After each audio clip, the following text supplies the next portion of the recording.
చంచుల ప్రార్థించగా బ్రాహ్మణుడు ఆమెకు శివపురాణమును సంపూర్ణముగా వినిపించుట, కాలగమనమున పార్థివ శరీరమును వీడి ఆమె శివలోకమునకు వెళ్ళుట, పార్వతికి సఖియై సుఖముగా నుండుట బ్రాహ్మణుడిట్లు నుడివెను. వనిత పరమేశ్వరుడగు పరమశివుని కృప వలన వైరాగ్యముతో కూడిన ఈ శివ పురాణగాథను వింటివి. నీలో సమయానుగుణముగా చైతన్యము కలిగినది. బ్రాహ్మణ పత్ని, నీవు భయపడవలదు. శంకరుని శరణు పొందుము. ఆ స్వామి కృపచేత సకల పాపములు అప్పటికప్పుడు నశించును. శివుని కథ కీర్తితో కూడినది. ఆ పరమేశ్వర మహిమను వర్ణించెదను. దాని వలన నిరంతరము సుఖము నొసగు ఉత్తమగతి ప్రాప్తించును. శంకరుని ఉత్తమమైన కథను వినుట వలననే నీకు పశ్చాత్తాపము కలిగినది. నీ బుద్ధి నిష్కలమసమైనది. దానితో పాటు నీ మనస్సులో విషయముల ఎడల వైరాగ్యము కలిగినది. పాపము చేయు పాపులకు అన్నిటికంటే గొప్ప ప్రాయశ్చిత్తము పశ్చాత్తాపమే. అందరికీ పశ్చాత్తాపమే సకల పాపముల శోధకమని సత్పురుషులు తెలిపెరి. పశ్చాత్తాపమే పాపములను పరిశుద్ధమనరించును. పశ్చాత్తాపడువాడే నిజమునకు తన పాపములకు ప్రాయశ్చిత్తమునరించుకొనును. సకల పాప కల్మషహరణమునకు సత్పురుషులు ప్రాయశ్చిత్తమును ఉపదేశించరి. అదంతయు ప్రాయశ్చిత్తముతోనే సంపన్నముగును. విధి విధానముగా ప్రాయశ్చిత్తమునరించిన పురుషుడు నిర్భయుడగును. తాను చేసిన చెడు పనులకు పడకపోయినచో అట్టి వానికి ఉత్తమగతులు ప్రాప్తించవు. తన కర్మలకు హృదయపూర్వకముగా పశ్చాత్తాపము పొందువాడు తప్పక ఉన్నత లోకములను పొందుటలో భాగస్వామి కాగలడు. ఇందులో సంశయము లేదు. శివ పురాణ గాథను వినినచో కలుగు చిత్తశుద్ధి ఇక ఏ ఉపాయము చేతనో కలుగదు. అద్దమును శుభ్రము చేయగా నిర్మలమైనట్లు శివపురాణ కథ వినుట వలన చిత్తము మిగుల కల్మషరహితమగును. దీనిలో సందేహము లేదు. మానవుల పవిత్ర హృదయములందు జగన్మాత పార్వతీమ తల్లితో కూడి పరమశివుడు విరాజమానుడయుండును. దీని వలన ఆ విశుద్ధ ఆత్మ శ్రీ సాంబ సదాశివుని స్థానమును పొందును. ఈ ఉత్తమ కథాశ్రవణము సకల మానవులకు కళ్యాణకారకమైన బీజము. అందువలన యథోచితముగా శాస్త్రములలో చెప్పినట్లు దీనిని ఆరాధించవలెను, సేవించవలెను. ఇది పుట్టుక అనిడి బంధ రూపమగు రోగమును నశింపచేయును. పరమశివుని పవిత్ర గాథను విని హృదయమునందు నిలుపుకొని దానిని మననము నిధిధ్యాసనము చేయవలేను. దీని వలన సంపూర్ణముగా చిత్తశుద్ధి కాగలదు. మనస్సు పరిశుద్ధమగుట వలన ఆ స్వామి యొక్క ఇరువురు పుత్రుల జ్ఞాన వైరోగ్యములతో కూడిన శివభక్తి నిశ్చితముగా ప్రకటితమగును. తదుపరి మహేశ్వరానుగ్రహము చేత దివ్యముక్తి ప్రాప్తించుననుటలో సందేహము లేదు. ముక్తి చేత వంచితుడైన వాడు పశువు అని తలంచవలెను. వాని చిత్తము మాయా బంధమునందు ఆసక్తమయ్యుండును. అతడు నిశ్చితముగా సంసార బంధము నుండి ముక్తుడు కాజాలడు. ఓ బ్రాహ్మణ పత్ని, నీవు మనస్సు నుండి విషయములను తొలగించుము. భక్తిభావముతో భగవంతుడగు చంద్రశేఖరుని పావన గాథను వినుము.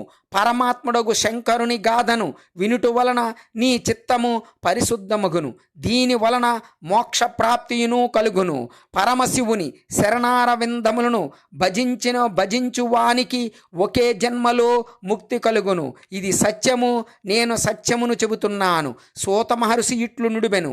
సౌనుక శివభక్త శిరోమణియగు ఆ బ్రాహ్మణుడు ఇట్లు చెప్పి మౌనమును వహించెను.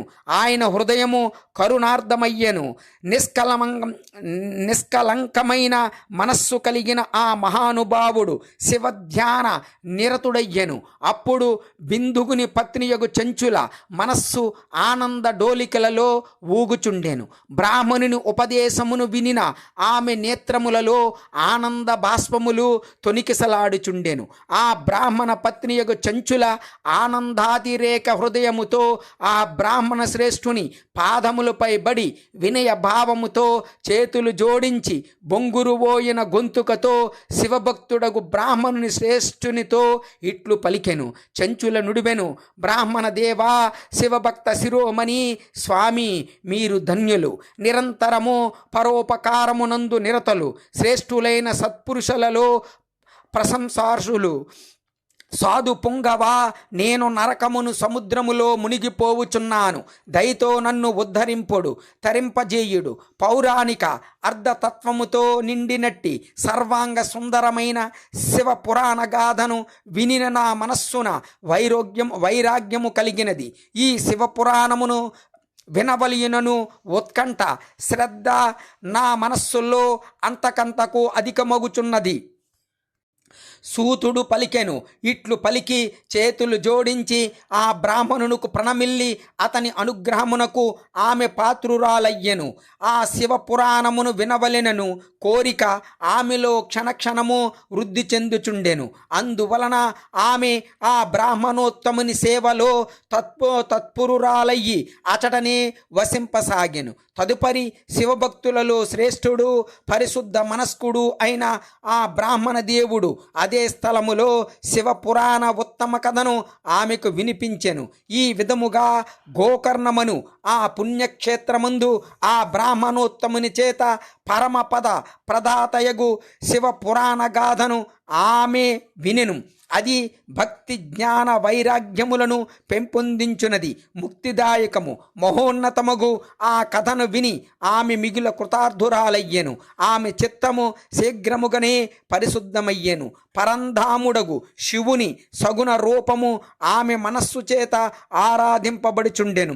ఇట్లు భగవంతుడగు పరమశివుని యందు మనస్సును లగ్నము చేసి ఆమె పరమ పవిత్రురాలయ్యెను. పరమశివుని సచ్చిదానందమయ స్వరూపమును ధ్యానించుట ప్రారంభించెను. భక్తి జ్ఞాన వైరాగ్యములతో కూడియుండెను. తరువాత ఆయుస్సు ముగిసిపోగా ఏ విధమైన కష్టము లేకుండా సునాయాసముగా ఆమె తన శరీరమును వదిలెను. ఇంతలో త్రిపురారి భగవంతుడగు శంకరుని చేత పంపబడిన దివ్య విమానమొకటి వేగముగా అచటకు వచ్చి చేరెను. అది దేవగణములతో కూడియుండెను. రకరకములైన సౌందర్య సాధనములతో శోభిల్లుచుండెను. శ్రేష్ఠురాలైన పారిసదులు చెంచులను ఆ విమానము మీద ఆసీనురాలను చేసి శివపురమునకు తీసుకుని వెళ్ళిరి. ఆమెలోని మాలిన్యములన్నీయు తొలగిపోయినవి. ఆమె దివ్య రూపమును ధరించిన దివ్యాంగనగా రూపొందెను.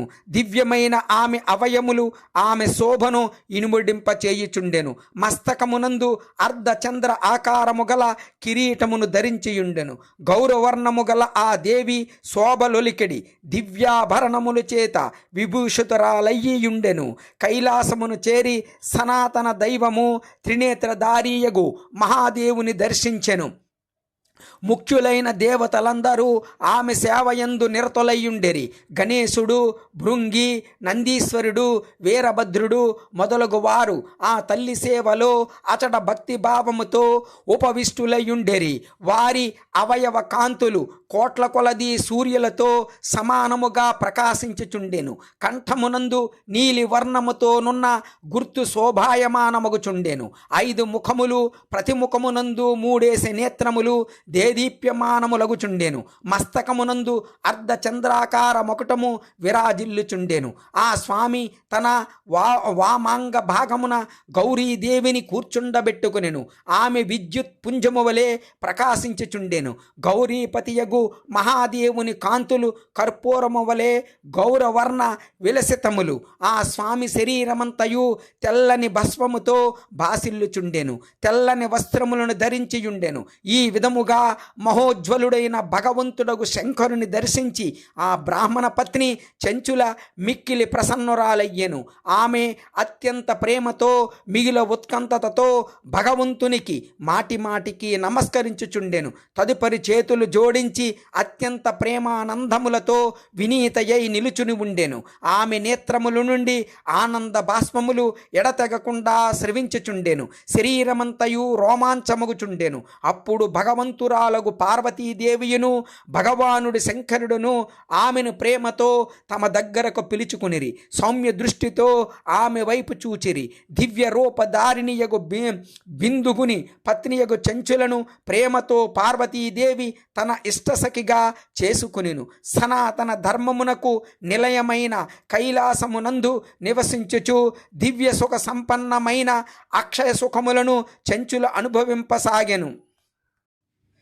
చంచుల ప్రార్థించగా బ్రాహ్మణుడు ఆమెకు శివపురాణమును సంపూర్ణముగా వినిపించుట, కాలగమనమున పార్థివ శరీరమును వీడి ఆమె శివలోకమునకు వెళ్ళుట, పార్వతికి సఖియై సుఖముగా నుండుట బ్రాహ్మణుడిట్లు నుడివెను. వనిత పరమేశ్వరుడగు పరమశివుని కృప వలన వైరాగ్యముతో కూడిన ఈ శివ పురాణగాథను వింటివి. నీలో సమయానుగుణముగా చైతన్యము కలిగినది. బ్రాహ్మణ పత్ని, నీవు భయపడవలదు. శంకరుని శరణు పొందుము. ఆ స్వామి కృపచేత సకల పాపములు అప్పటికప్పుడు నశించును. శివుని కథ కీర్తితో కూడినది. ఆ పరమేశ్వర మహిమను వర్ణించెదను. దాని వలన నిరంతరము సుఖము నొసగు ఉత్తమగతి ప్రాప్తించును.